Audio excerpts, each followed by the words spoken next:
pada ayat yang ke-13 berbunyi, janganlah bawa kami ke dalam pencobaan, melainkan lepaskanlah kami dari yang jahat. Karena milik-Mu sajalah kerajaan, kuasa, dan kemuliaan sampai selama-lamanya. Amin. Tanpa ada tanda kurung. Ya, perhatikan itu. Di dalam terbitan Lembaga Alkitab Indonesia itu tidak dijumpai tanda kurung. Oke? Sekarang cek Pak Dondi, itu terbitan tahun berapa? Ini terbitan tahun 2011, Pak.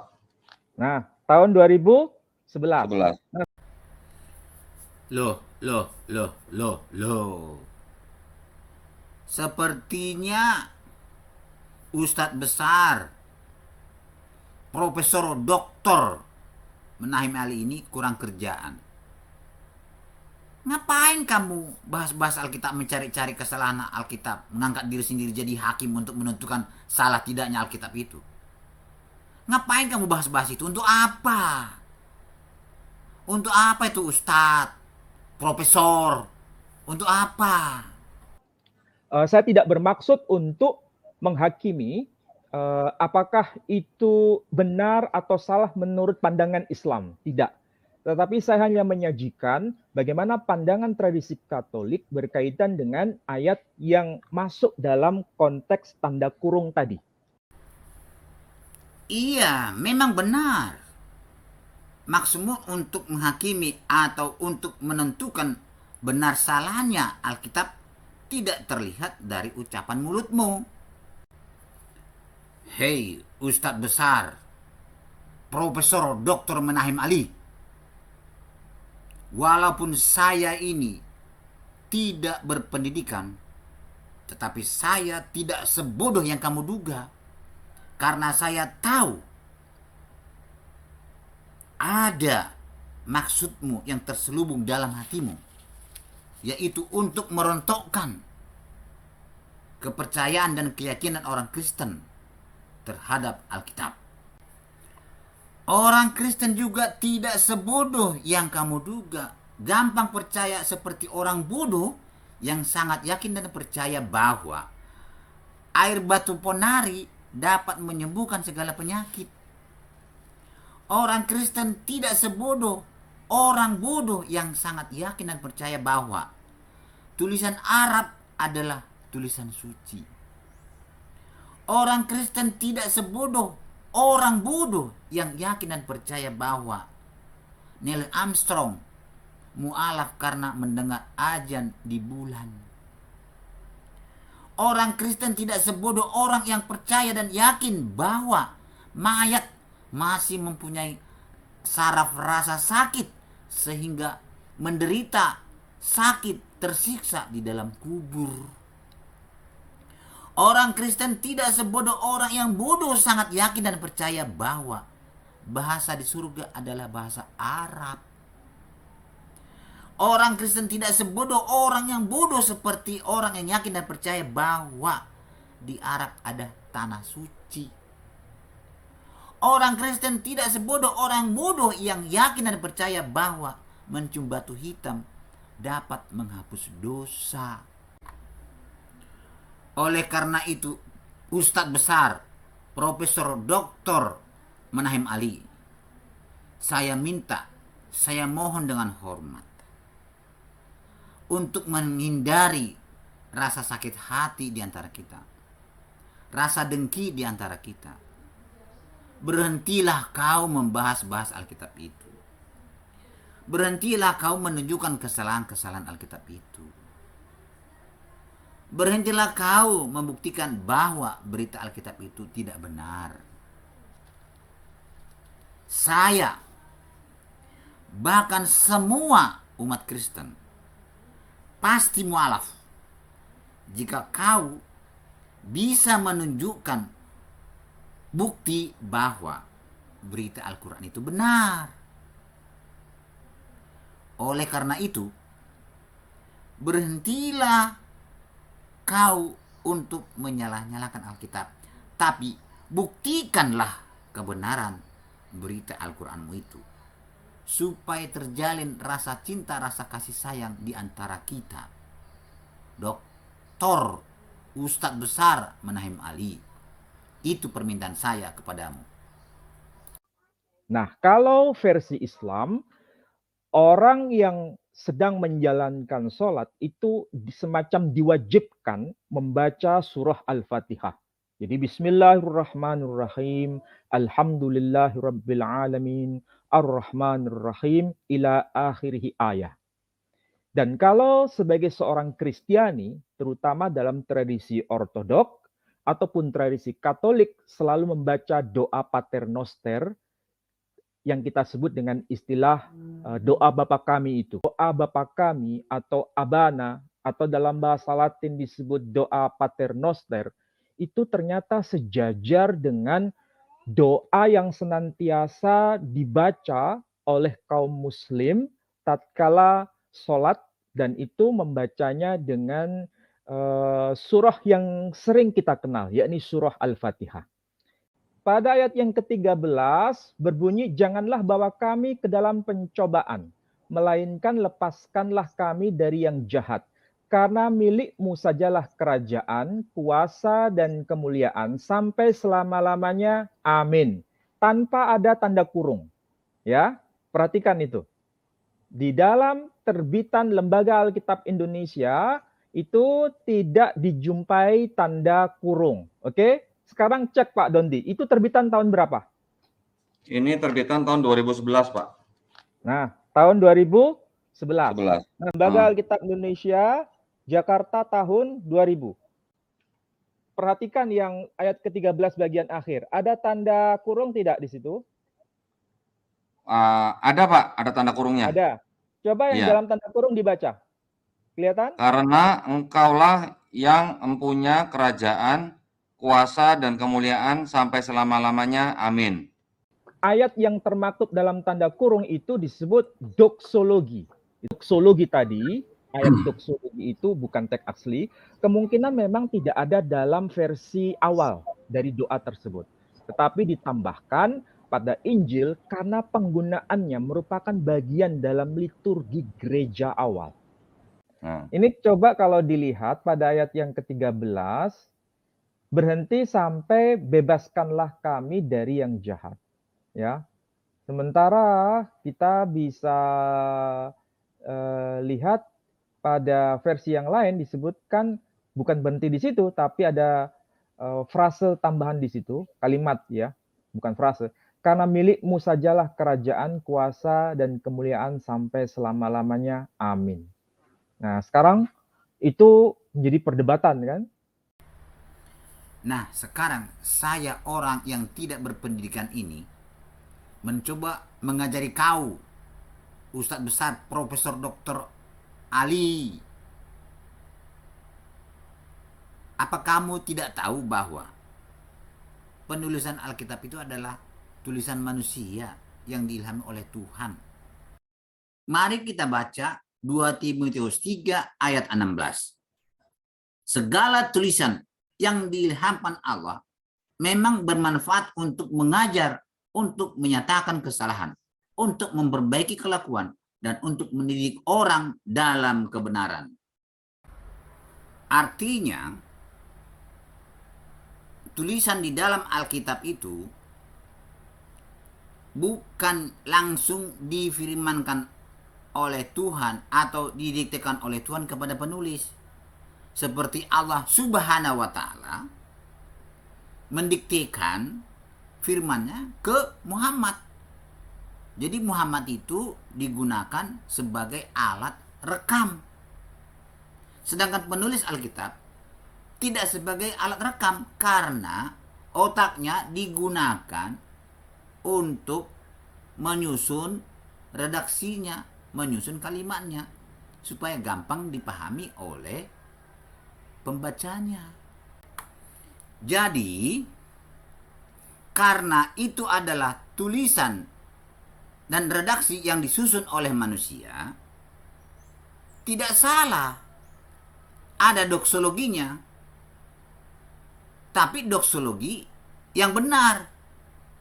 Jangan doksologi yang merubah arti dan ajaran Alkitab itu. Mari kita baca Matius 16 ayat 13. akhir doa yang diajarkan oleh Yesus.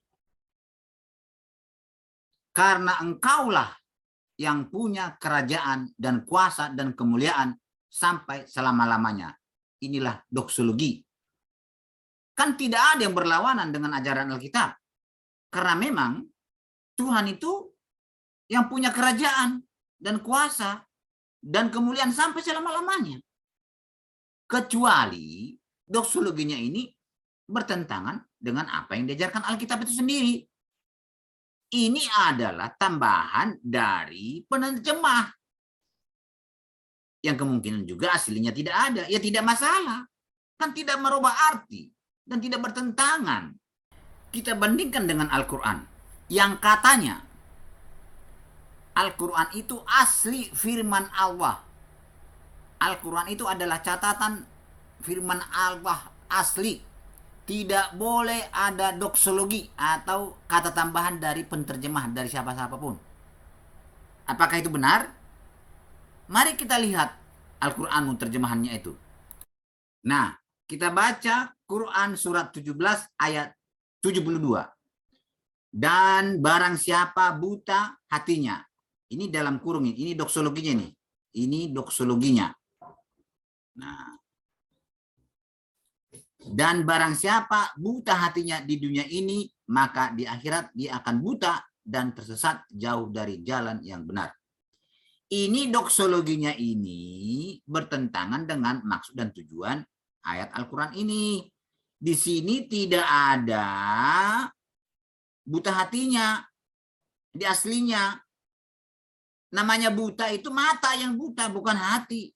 Ini ditambahkan kata-kata manusia di samping kata-kata Allah yang dilarang, tapi ternyata ditambahkan. Doksologinya bertentangan dengan maksud dan tujuan ayat aslinya. Di sini tidak ada dalam kurung, tidak ada di sini dalam kurung ini. Bertentangan. Sudah jelas maksud di sini adalah, maksudnya yang dalam bahasa Arabnya ini adalah buta mata, bukan buta hati. Itulah bedanya doksologi yang di Alkitab dengan doksologi di Al-Quran. Jadi manusia-manusia ini lebih merasa, lebih tahu daripada Allah Subhanahu wa Ta'ala. Berani menantang, berani merubah ajaran Allah Subhanahu wa Ta'ala. Seharusnya tidak ada doksologi yang hatinya, aturannya mata di sini. Karena di aslinya tidak ada. Dan sangat banyak doksologi yang dimasukkan di dalam terjemahan Al-Quran itu. Yang seharusnya doksologi tidak boleh dimasukkan di dalam atau di samping firman Allah. Ada sebuah buku yang berjudul Reclaiming the Jesus of History, Christology Today, ya, ada edisi Indonesianya dengan judul Menggali Ulang Yesus, Sejarah Kristologi Masa Kini di halaman 108 mengatakan demikian, Pak. Waktu belakangan ini muncul keraguan-raguan tentang keaslian daripada doa Bapa kami ini. Mungkin cuma kata Bapa kalau diterjemahkan sebagai Aba, sebagaimana di dalam Injil Lukas yang dapat langsung dikaitkan dengan Yesus. Namun sebetulnya kita telah mengetahui bahwa bentuk sapaan Bapa kami ditemukan dalam liturgi Farisi. Nah, dalam catatan kakinya pada halaman yang sama, ditegaskan bahwa doa Bapa kami bukan berasal dari Yesus, tetapi sebuah sisipan campur tangan para penulis Injil. Pada bulan Oktober 1988, sekelompok pakar Alkitab yang dikenal sebagai Jesus Seminar telah melihat bahwa doa ini tidak berasal dari Yesus, tetapi hasil usaha orang-orang Kristen perdana yang mengubah dan menyusunnya bertahun-tahun setelah penyalipan Yesus. Kelompok ini sepakat bahwa doa Bapa kami ini berasal dari penulis Injil yang pada awal abad ke-20 diberi sebutan Q, ya. Q adalah dari kata quell, ya, Pak Ali, ya. Quell dari bahasa Jerman yang artinya berita yang beredar di masyarakat. Nah, kalimat ini tadi, paragraf ini tadi diambil dari buku Gustav Niebuhr, The Jesus Seminar Code Notoriety, halaman 1060 sampai 1061. Nah, saya ingin menunjukkan bukti daripada perkataan orang itu tadi, bahwa Jesus Seminar atau yang menghasilkan buku The Five Gospel mengatakan bahwa doa Bapa kami tidak berasal dari Yesus. Nah, saya mohon izin sebentar, Pak. Saya share dulu bukunya, The Five Gospel. Saya akan tunjukkan PDF-nya dalam file PDF ya, sebentar, Pak. Nah, ini.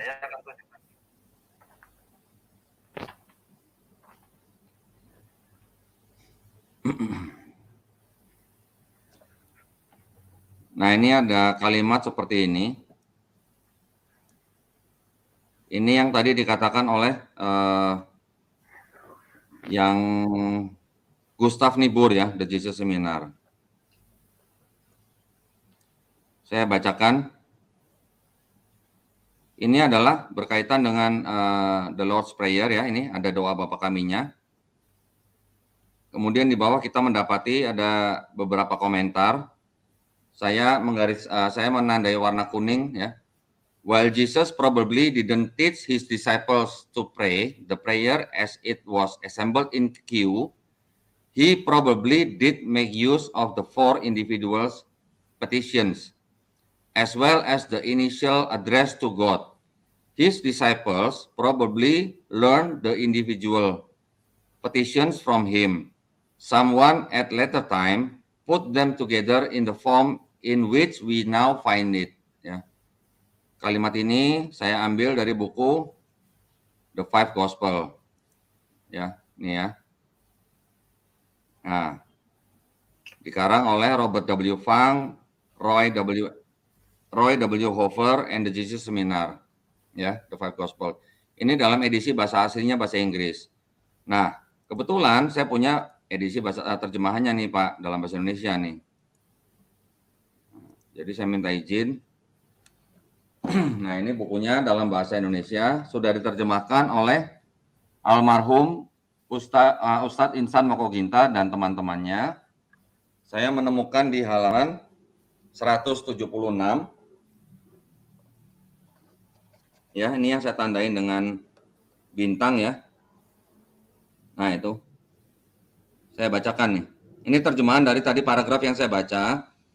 Sementara Yesus mungkin tidak mengajari murid-muridnya untuk berdoa dengan doa seperti yang dikumpulkan di queue, ia mungkin tidak membuat penggunaan 4 doa perorangan, juga sapaan awal kepada Allah. Murid-muridnya mungkin mengetahui doa perorangan darinya. Seseorang pada masa kemudian merangkainya dalam bentuk yang kita dapati sekarang. Nah, jadi dari kalimat tersebut kita bisa memahami bahwa ternyata doa Bapa Kami tidak berasal dari Yesus dan dirangkai oleh seseorang di waktu belakangan begitu. Donditan. Di dunia ini banyak beribu-ribu bahkan juta-jutaan penulis-penulis yang judulnya berbeda-beda. Ada penulis yang bertujuan untuk memberitahukan tentang ketuhanan Yesus, kasih Yesus. Ada orang penulis yang benci kepada Yesus. Tentu tulisannya bertentangan dengan yang ditulis oleh yang mengakui Yesus adalah Tuhan. Jadi, tulisan-tulisan orang yang sama untuk memuliakan Yesus masuk dalam kitab Injil. Tulisan-tulisan orang yang tidak sama atau yang benci kepada Yesus, yang tidak percaya kepada Yesus, tulisan-tulisannya di luar Alkitab itu. Jadi yang kamu baca itu adalah tulisan-tulisan orang yang tidak suka dan tidak percaya kepada Yesus. Seperti Ustadz Niebuhr tadi, Ustadz Mokoginta, dan penulis The Five Gospel itu. Ya kalau itu kamu baca, ya iyalah. Masih banyak lagi buku-buku lain yang menista atau menghina Yesus. Orang Yahudi juga sangat tidak suka kepada Yesus. Itu tergantung daripada kamu percaya atau tidak. Ini langsung kamu putuskan. Benar pasti bahwa doa Yesus itu tidak benar didoakan oleh Yesus. Kok berani kamu mengatakan seperti itu? Sedangkan penulis yang kemarin itu, yang kamu baca itu, baru lahir kemarin. Dan kata-katanya mungkin. Untuk apa memegang kata-kata mungkin yang tidak jelas? Kan tidak bilang pasti. Kalau bilang pasti ya bisa aja lah. Harus dibuktikan. Ini mungkin. Kamu itu percaya kepada kata-kata mungkin. Saya itu bekas sopir kapal. Kalau diragukan di depan sana bahaya, masih meragu, itu harus dipastikan bahwa itu sudah bahaya. Harus diambil tindakan untuk menghindari bahaya. Ini kamu pastikan itu sudah benar perkataan mereka bahwa doa Yesus itu tidak doa dari Yesus langsung. Tidak diajarkan oleh Yesus. Kamu mengambil negatifnya. Karena hatimu itu benci kepada Alkitab. Pastilah kamu ngikut itu. Jadi itu tergantung orangnya. Kalau percaya kepada Yesus, tidak akan percaya kepada tulisan buku-buku yang kamu tunjukkan itu. Kalau percaya kepada Yesus, seperti saya tidak percaya tulisan itu. Saya percaya kepada tulisan yang asli hanya ada dalam Alkitab. Begitu dan dia, terima kasih. Semoga kamu itu berubah. Jangan lagi menunjukkan kekurangan-kekurangan Alkitab kami. Supaya kami ini bisa mualaf, ajarkanlah dan buktikanlah kebenaran Al-Quranmu itu. Itu lebih baik daripada menyakiti hati kami. Donditan, agama itu seharusnya untuk membuat damai, kedamaian, bukan menyakiti hati orang. Ya Donditan, kamu tidak tahu bahwa kata-katamu itu sangat menyakitkan hati kami.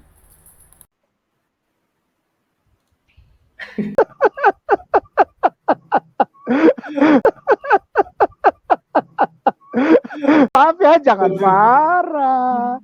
Kami jangan marah. Kami jangan marah.